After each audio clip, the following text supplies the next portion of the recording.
Welcome to Daily Meditation with Sangha Live.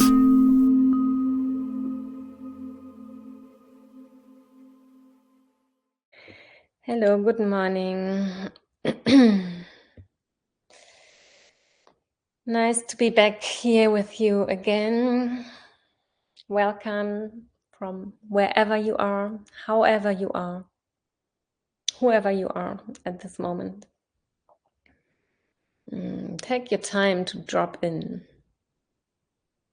Go slowly, especially in these moments of change, of transitions, coming from one phase of maybe getting out of bed to getting in front of the computer.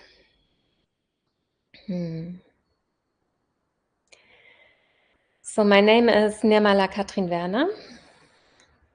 I am speaking from the north of Germany, where it's already the whole week, and I think already last week, like really beautiful wet weather, really warm yesterday, and very, very dry. Like the soil is just so dry.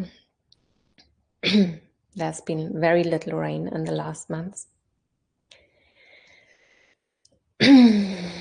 And I'm guiding you through this week, and you guiding me through this week with your questions and your comments and your presence, which is beautifully. We make this together. So just briefly about myself, I'm supporting people with body-focused therapy support and with embodiment practices and mindfulness, meditation, yoga embodiment. That's the field I'm teaching in. I came to the teachings more than 20 years ago. It's 30 years ago now, almost. And I stayed several years in Asia and like mostly Sri Lanka and India, and did intense practice there. And when I came to the West, and I have 3 children now, there was a big transformation of my practice and also of the process of awakening, which I consider as a process. Awakening to qualities of compassion, caring, friendliness, love, equanimity. Yeah. So this week I'm teaching in the subject of sacred body, sacred path, the feminine principle on our spiritual journey. And it's quite challenging for me to really like put it in this 1 hour every morning. And what you might have already experienced is the part of the sacred body, which is in the title, is coming through in the guided meditations, like which are very embodied meditations, which I offer. And just briefly about the sessions. So at the beginning, I'm always talking about 15 minutes, and then we go into a meditation, which I guide you through. And of course, like follow your own path there. Wherever it's juicy, you stay. Wherever something is opening up. And at the end, there's 15 minutes time for question and answers. So down at the screen, there is a little box with a question mark in, and you can go there and type your question. If you're coming in from a mobile phone, please go on the chat box to write in the chat your question, and I hopefully will see it. It's easier for me to find in the question mark box. Yeah.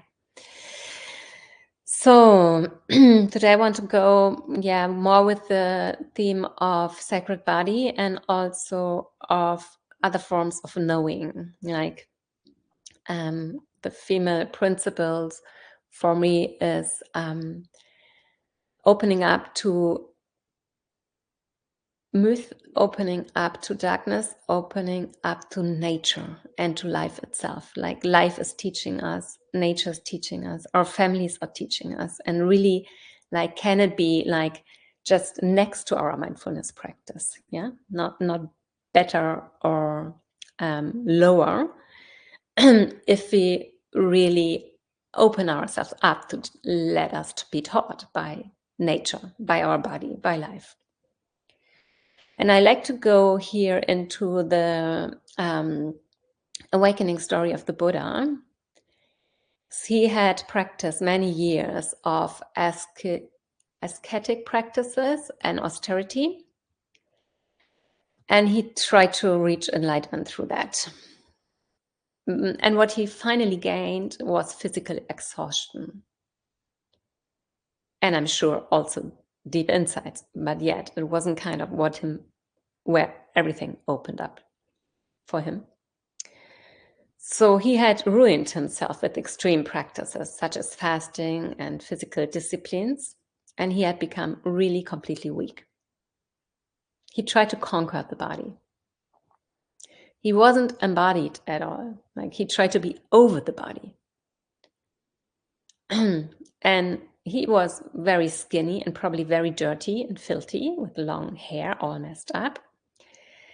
So sitting there at this point, when he was almost on the verge of death, he met Sujata, a young woman from the nearby village. So it was said in the sutras that he used to live from one grain of sesame, or sometimes it's said 1 grain of rice a day. Yeah, so he was very, very, very weak and skinny.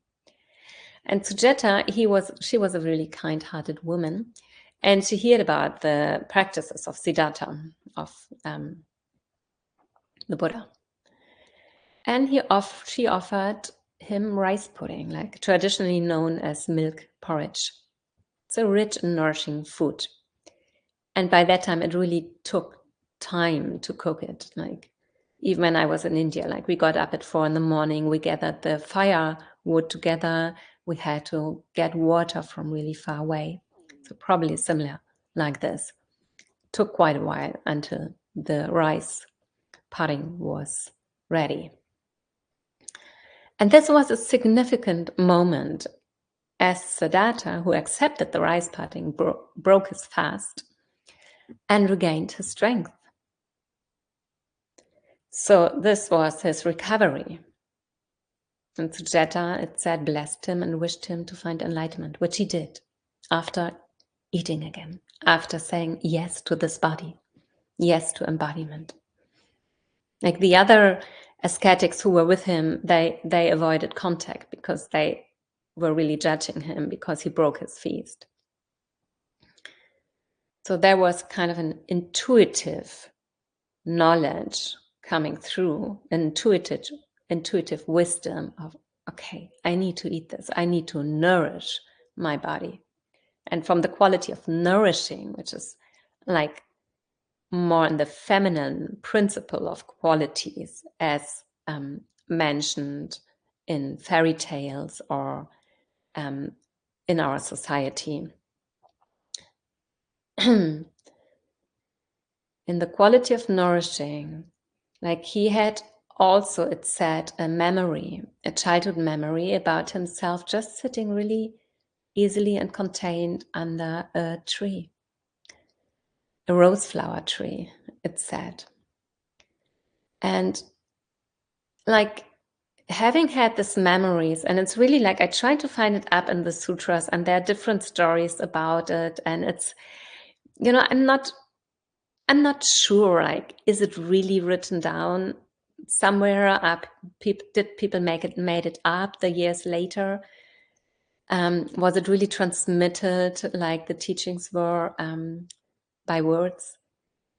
And in a way, it doesn't matter, because this is how the story goes. This is how it's been told over hundreds of years in this thread of the story, that he had a childhood memory where he was just at ease, where he was just with his breath, it said. And to him came the thought, oh, there must be another way. There must be another way. Yeah, and from there, his awakening process continued. And There are maybe many different ways, and it's about finding our own way. And in the Satipatthana Sutra, like the teachings of the 4 foundations of mindfulness, the part in the sutra which goes over the body, like which talks about mindfulness of the body, is like the longest one.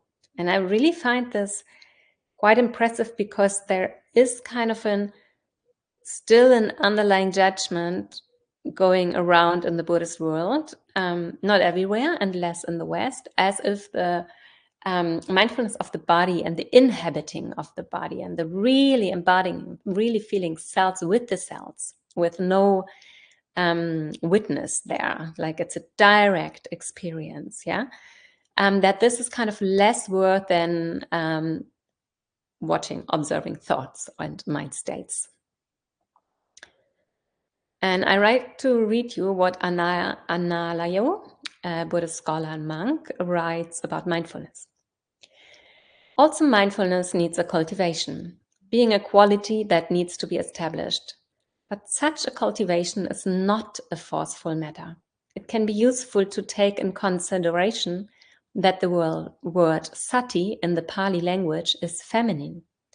My suggestion would be to relate to sati as a feminine quality. In such way, sati can be understood as receptive and giving birth to new perspectives. Then he keeps going on. Right away from the moment of waking up in the morning, our good friend Sati can already be there. Like a good friend, she's waiting for us. She's ready to be with us for the rest of the day. She's ready to encourage us to be receptive and open, soft and understanding.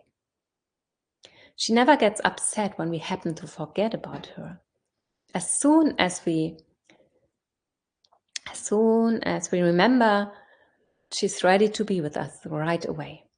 Visualizing the practice as coming back to the presence of a good friend helps to see that sati is not a forceful act of higher attentiveness that requires strength effort in order to be maintained. Instead, being in her presence carries the flavor of an open receptivity and a soft alertness to whatever is taking place.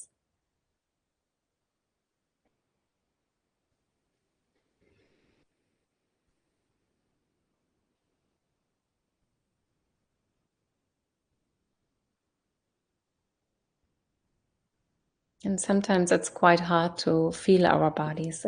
There's a lot of emotional stuff stuck in the body. And it's not always possible to bring our attention, our awareness in the body. And then you could go with space, because embodying doesn't mean only to embody within the body and inhabit the body. It also means embodying into space. And also like sounds, it's with the body that you hear sounds, right? So if you bring your awareness there, it's could be more easy for you if it's difficult for you to be with the body. And in the sutra, the Satipatthana Sutra, the Buddha recommends mindfulness on the elements in the body. And I consider, like, I see that as a very feminine approach also to the practice, like really being connected to earth, to fire, to water, to air, to space. Yeah. And he emphasized that those elements shouldn't be viewed as separate, independent entities, but as interconnected and ever-changing processes.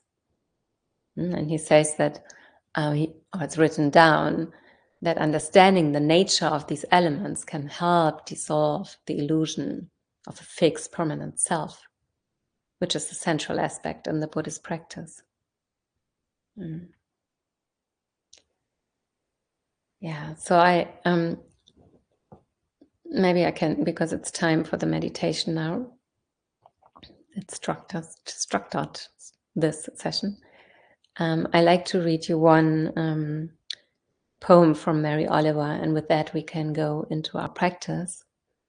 And the invitation is really to see where can you open up to not knowing, what can be other ways of knowing, and just to give, like the birds, how do they find their way? Like, and some science people, they say that all which have ever been found out about the universe, about life, all of it, with all the measures they had, all the instruments they had, it's 5%. So 95% we don't know at all what it is. Yeah, what if we surrender to that? So if you can find a good position for you now, and just maybe waggling around, just really taking your time to find this position. So the words of Mary Oliver, which I read at the beginning, can land and maybe be listened to with all of yourselves. Like, how would it be to kind of listen with the opening cells of feet and legs? Have them also there.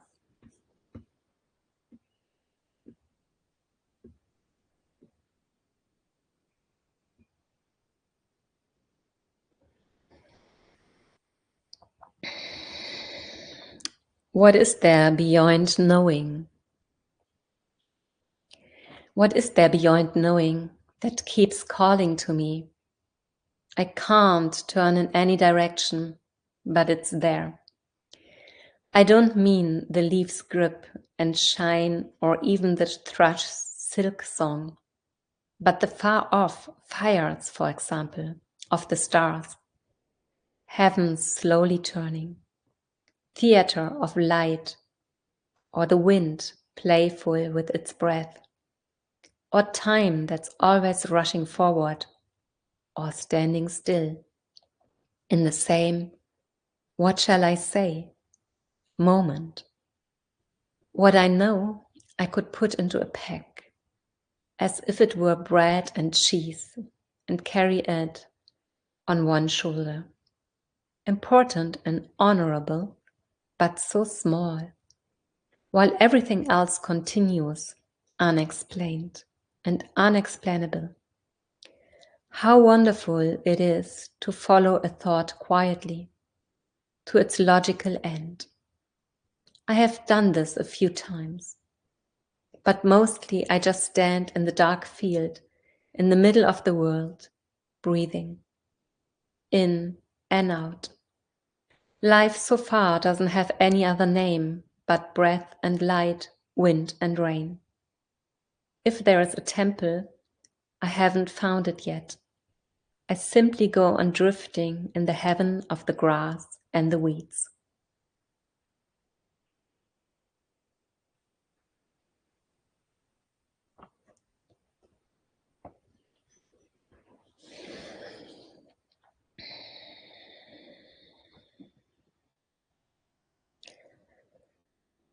So my suggestion would be to get in contact with the earth element in your body, which is like bones, skin and tissue. Maybe you want to touch the earth element. Like if we touch the collarbones or the breastbone and the sternum, like the lowest part of the breastbone, the lowest part of the ribs, it could even have a soothing quality for us. Like how does the lowest part of your chest bone feel? How does the lowest part of your ribs feel? Just really physically getting in contact with the solid, the stable quality in the body. Just allowing your hands to move.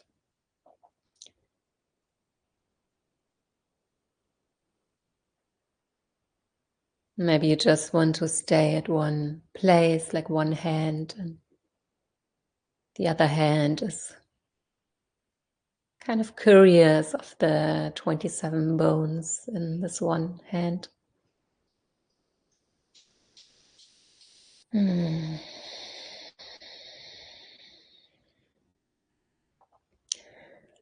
while doing so, you could also move your body gently, like if you're sitting, moving your sitting bones, the upper legs, the feet into the ground, just inviting gentle micro movement.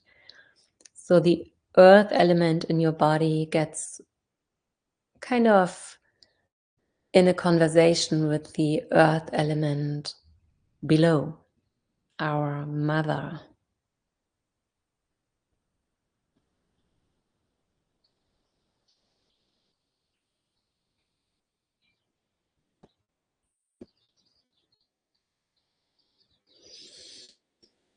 The earth element in the body can meet earth element below and kind of push a bit in the earth. If you're laying down, it's a bit easier maybe. You can also observe where as you push in the earth, how at the same time earth is pushing you up. So the invitation is to let your body free, moving here a bit and staying so close to your experience, like having your wakefulness there.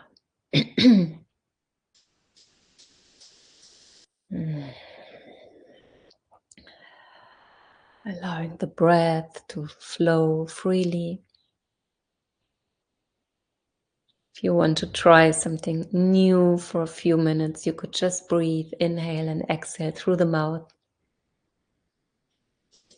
Just being curious where it leads you while the body is moving from and with and on the earth element.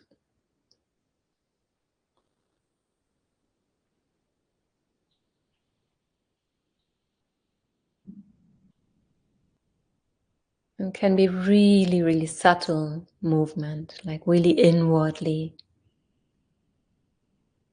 listening to the cells from your cells, with your cells.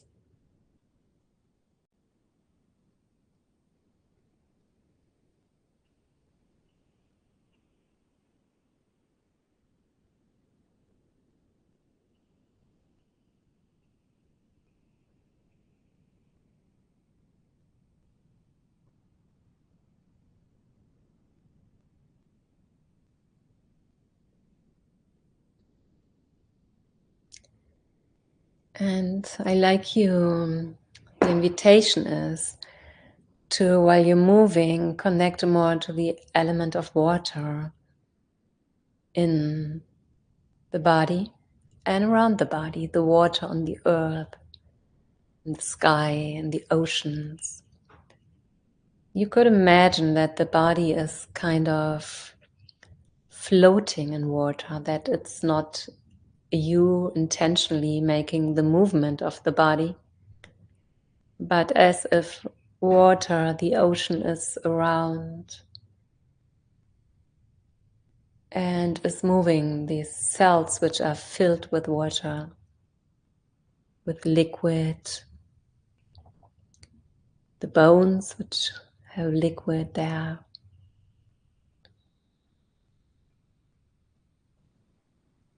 the skin around the bones where there's liquid in it, all the tissue.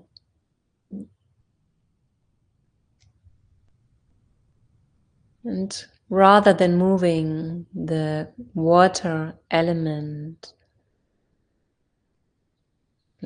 such as blood and sweat and urine and more than 20 other liquids in the body, rather than moving them around, just really inviting the quality as if a wave from the ocean comes along and it's gently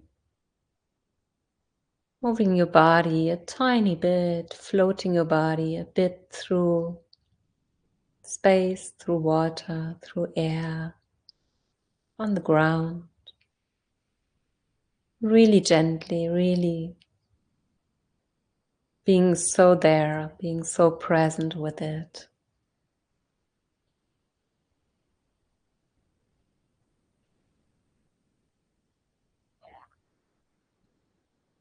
Getting so silent to listen to this dance of ocean, water, waves.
Whatever's coming through, whatever's arising, whatever's giving birth to, will also pass.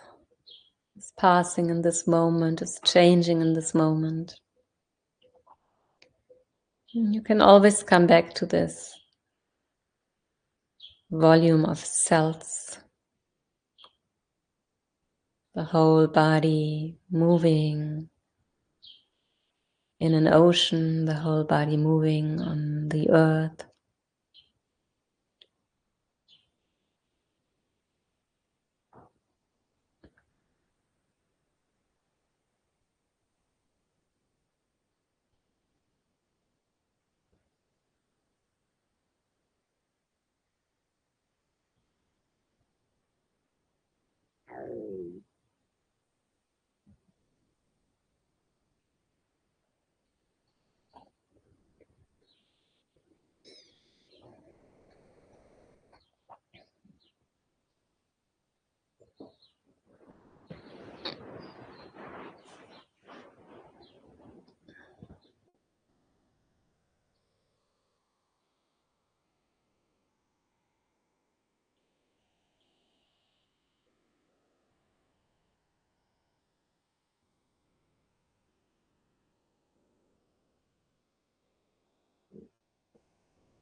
And if you're experiencing something very narrow, some fixation on emotions, on thoughts, what about allowing this water element to be filled with compassion and love?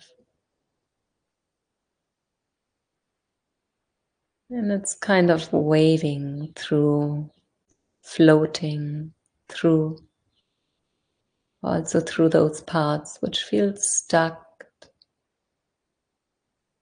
There's also movement there, the quality of water, liquid, ever changing from moment to moment.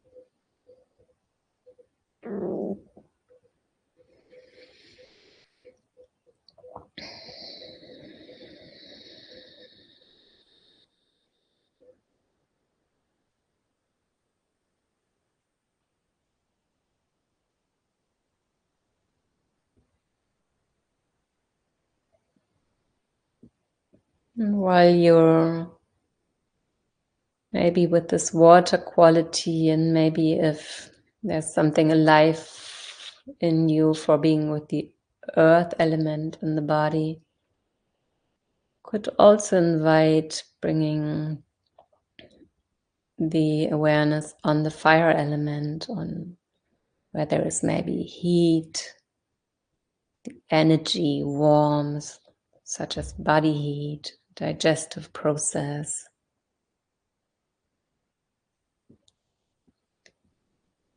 Also, where is it cold in the body?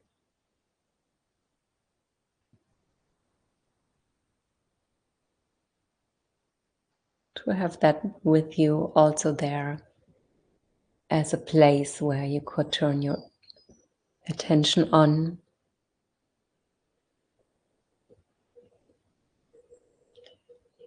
And being so inwardly, being so present with this movement, with this floating around, and really, maybe it's just really subtle, the air element, breath, and the movement of the body, feeling the air element being part of the water element. Just while ocean waves are streaming around, floating your body through space, there's also the breath moving the body from inside and taking in from the environment around you, giving back to the environment.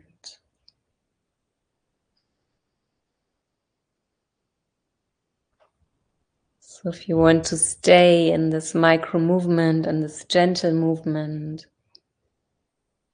can kind of dissolve these different elements and just be curious where it brings you to, being also with the element of space inside the body, inside the breath, limitless space around.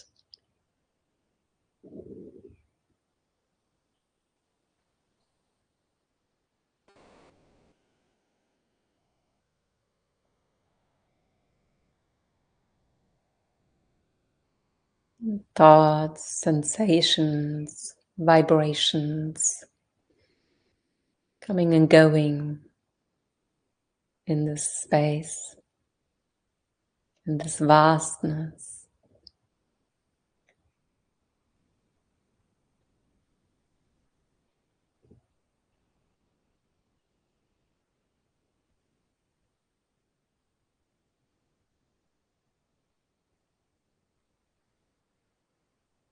And if the body is still moving, and that's a good place for you where there's something alive, just stay with it.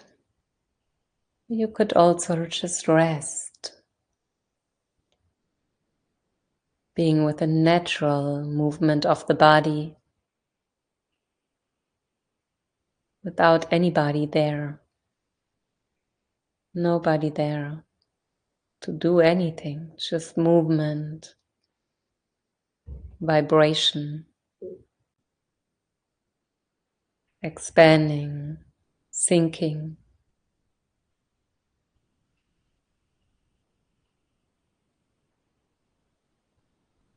Nothing to do, nowhere to go.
And for the last few moments here in this meditation together, you could, with the inhalation, fill up your cells with peace. And with the exhalation, allowing the body to open, to expand, and allowing the quality of peace to spread around into this world.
Today's podcast is an offering to you from our archive of freely available live daily classes.